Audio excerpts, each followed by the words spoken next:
सर्व मंगल मांगल्ये शिवे सर्वार्थ साधिके शरण्ये त्र्यंबके गौरी नारायणी नमोस्तुते। हॅलो नमस्कार, स्वागत आहे आपल्या चॅनलमध्ये सर्वांचं। तर आता शारदीय नवरात्रोत्सवाला लवकरच सुरुवात होणार आहे। 15 ऑक्टोबर 2023 या दिवशी यावर्षी नवरात्रोत्सव सुरू होणार आहे। तर सगळ्यांच्याच घरी घटस्थापना केली जाते। तर घटस्थापनेची खूप साधी आणि सोपी पद्धत, जशी की पारंपरिक, जशी आपल्या आजी आणि जे काही जुने लोक आहेत ते कशा पद्धतीने घटस्थापना करायचे, त्याच पद्धतीने आमच्या घरामध्येही घटस्थापना केली जाते। तर आज तोच व्हिडिओ घेऊन मी तुमच्यासमोर आलेली आहे। तर चला पारंपरिक पद्धतीने आणि खूप सोप्या पद्धतीने घटस्थापना करूया। चला व्हिडिओला सुरुवात करूया। तर सर्वप्रथम मी इथे थोडंफार डेकोरेशन करून घेतलेलं आहे आणि त्याने आपली पूजा खूप अशी सुंदर दिसते। तर इथे मी जो मातीचा घट असतो तो घटस्थापनेच्या दिवशी सगळ्यांच्याच घरी आणला जातो।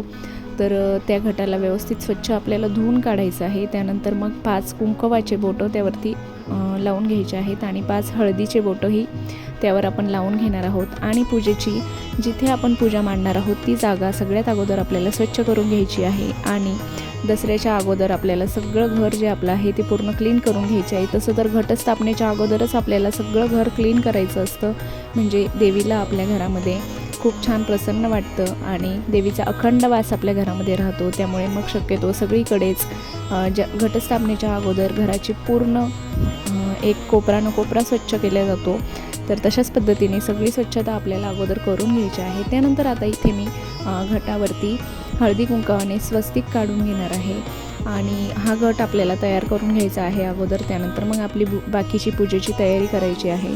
तर घट कधीही आपल्याला मोकळा सोडायचा नाही आहे। त्यावरती हळदी कुंकवाचे बोटं आणि एक जो आपल्याकडे पांढरा धागा किंवा कलरचा जर धागा तुमच्याकडे असेल तर तोही घटाला तुम्ही बांधू शकता। पण पांढरा धागा असेल तर त्याला हळदी कुंकू लावून आपल्याला कलरचे करून घ्यायचे आहे। त्यानंतर तो घटाच्या आपल्याला तोंडाशी बांधून घ्यायचा आहे आणि आपला घट तयार करून घ्यायचा आहे। त्यानंतर आपल्या घटामध्ये आपल्याला पाणी टाकायचं आहे, सुपारी, हळदी कुंकू, अक्षदा आणि फूल हे सगळं आपल्याला घटामध्ये अगोदर टाकून घ्यायचं आहे। आणि इथे आपला आता घट रेडी करून घ्यायचा आहे। त्यानंतर घटावरती जे काही आपण नारळ ठेवणार आहोत, तर हे नारळ म्हणजेच आपल्या घरामधले आता देवीचं रूप बनणार असतं। तर ते नारळ आपल्याला त्यावरती हळदी कुंकू वगैरे लावून घ्यायचं आहे। त्यानंतर मग इथे नागिनीचे जे पानं असतात तर ते अशा पद्धतीने 5 पानं आपल्याला ठेवून घ्यायचे आहे। आणि त्यानंतर जे नारळ आपण हळदी कुंकू लावून ठेवलेलं आहे तर ते त्यामध्ये ठेवून घ्यायचं आहे। घट आपला तयार झालेला आहे। त्यानंतर जिथे तुम्ही पूजा मांडणी करणार आहात तर तिथे सगळ्यात अगोदर स्वस्तिक काढून घ्यायचं आहे। तर इथे मी अगोदर एक पाट टाकून घेतलेला आहे। त्यानंतर मग त्यावरती स्वस्तिक आणि हळदी कुंकू वगैरे टाकून घ्यायचं आहे। तर मी देवघराच्या शेजारीच पूजा मांडते, देवघराच्या समोरही तुम्ही घटस्थापना करू शकता आणि थोडंसं बाजूला केलं तरीही चालेल, कारण मग आपलं पूजेबरोबर माळ वगैरे घालणं सगळं जिथल्या तिथे होऊन जातं। त्यानंतर आपल्याकडे जी मूर्ती असेल देवघरामध्ये देवींची, तर जसं की आमच्याकडे तुळजापूरच्या देवीची मूर्ती आहे, तर ती सगळ्यात अगोदर मी इथे पान ठेवून घेतलेलं आहे नागिनीचं, त्यावरती तांदूळ टाकलेले आहे आणि मूर्तीची प्राणप्रतिष्ठा आपल्याला करून घ्यायची आहे। त्यानंतर दिवा, म्हणजे दिव्याच्या साक्षीनेच आपली पूजा चालू होत असते आणि गणपती बाप्पांची पूजाही आपल्याला इथे करून घ्यायची आहे। त्यानंतर दिवा लावून झाल्यानंतर दिव्यालाही आपल्याला हळदी कुंकू वगैरे लावून घ्यायचं आहे आणि फूल ठेवायचं आहे। त्यानंतर आपण रांगोळी वगैरे जे काही आपलं आहे ते सगळं काढून घ्यायचं आहे। आणि एका याच्यामध्ये तुम्ही घट ठेवू शकता, जसं की कोणी दुर्डीमध्ये ठेवतं, कोणी ताटामध्ये ठेवतं, कोणी केळीच्या पानावर ठेवतं। तर तुम्ही कशामध्येही घट ठेवू शकता, फक्त जे काही भांडं आपण वापरणार आहोत ते स्वच्छ केलेलं पाहिजे।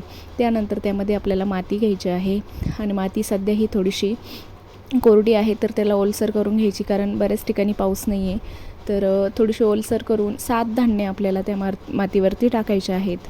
7 धान्यामध्ये तुमच्याकडे घरामध्ये जे आहेत ते तुम्ही घेऊ शकता। आणि जो काही आपला घट आपण तयार करून घेतलेला आहे तर तो त्यावरती ठेवून घ्यायचा आहे। घटाला फुलं वगैरे आणि छान असं सजवून घ्यायचं आहे। त्यानंतर आपलं धूप दीप जे काही असतं तर ते सर्व करून घ्यायचं आहे। आणि खोबऱ्यामध्ये आपल्याला ओटीचं जे सामान असतं तर ते सर्व देवींच्या समोर असं ठेवून घ्यायचं आहे, जसं की हळकुंड, सुपारी, बदाम, पैसा हे जे काही असतं ओटीचं तर ते आपल्याला ठेवून घ्यायचं आहे आणि आपली पूजा आपल्याला छान पद्धतीने अशी सुशोभित करून घ्यायची आहे. आणि बघू शकता खूप छान अशी घटस्थापना झालेली आहे. खूप प्रसन्न वाटतं. 9 दिवस आपल्या घरांमध्ये देवींचा वास असतो तर खूप प्रसन्न असं वाटत असतं.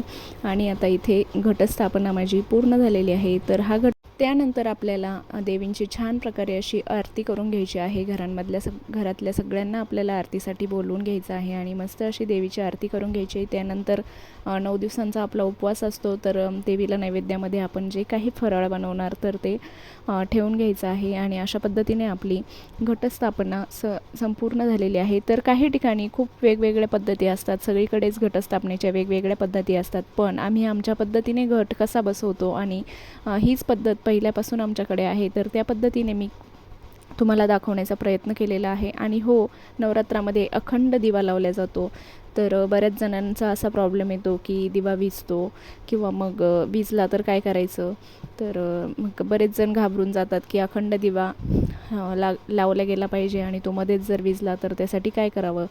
तर त्यासाठी तुम्ही सगळ्यात अगोदर ज्या वाती बनवणार आहात तर त्या खूप अशी मोठी साईजची वात आपल्याला बनवायची आहे. पण तरीसुद्धा कधी काय होतं, आपण सारखं तेल टाकत राहतो दिव्यामध्ये पण एखाद्या वेळेस हवेने किंवा दुसऱ्या कुठल्या एखाद्या कारणास्तव आपला दिवा विझला जातो किंवा मग वातवरती करतानाही दिवा विझला जातो. तर त्यासाठी काय करायचं आहे, एक एक्स्ट्रा दिवा आपल्याला तिथेच रेडी ठेवायचा आहे. म्हणजे ज्यावेळेस आपल्याला वातवरती करायची त्यावेळेस आपला दिवा विझला जाईल. तर त्यावेळेस आपल्याला ह्या दिव्याने पहिला जो आपला अखंड दिवा आहे तर तो दुसरा दिवा प्रज्वलित करून घ्यायचा आहे. आणि ज्यावेळेस वात वगैरे वरती करताना तो दिवा विझला गेला तर तोपर्यंत आपला हा दिवा चालू राहील. म्हणजे कंटिन्यू ज्योत त्याची चालू राहते, कारण त्या दिव्यावरती हा दिवा लावला गेलेला असतो. त्यामुळे घाबरून न जाता अशा पद्धतीने तुम्ही एक दिवा स्वच्छ घासून पुसून तेल वात त्यामध्ये भरून रेडी ठेवायचा. म्हणजे आपली अखंड ज्योत चालू राहते, दिवा बंद होत नाही. त्यामुळे अजिबात घाबरू नका आणि यावर्षीचा नवरात्रोत्सव खूप छान पद्धतीने साजरा करा. खूप छान घटस्थापन करा आणि मस्त असे 9 दिवस आनंदात आणि उत्साही वातावरणामध्ये आपलं नवरात्र छान पद्धतीने साजरे करा. तर पुन्हा एकदा सगळ्यांना शारदीय नवरात्रोत्सवाच्या खूप मनापासून शुभेच्छा. तुम्हाला हा व्हिडिओ कसा वाटला ते कमेंट सेक्शनमध्ये जरूर सांगा. व्हिडिओ आवडला असेल, नवीन असाल तर आपल्या चॅनलला नक्कीच लाईक, शेअर आणि सबस्क्राईब करायला अजिबात विसरू नका. भेटूया पुन्हा एकदा अशाच नवीन आणि छानशा व्हिडिओसोबत. तोपर्यंत सगळ्यांना नमस्कार, काळजी घ्या, बाय.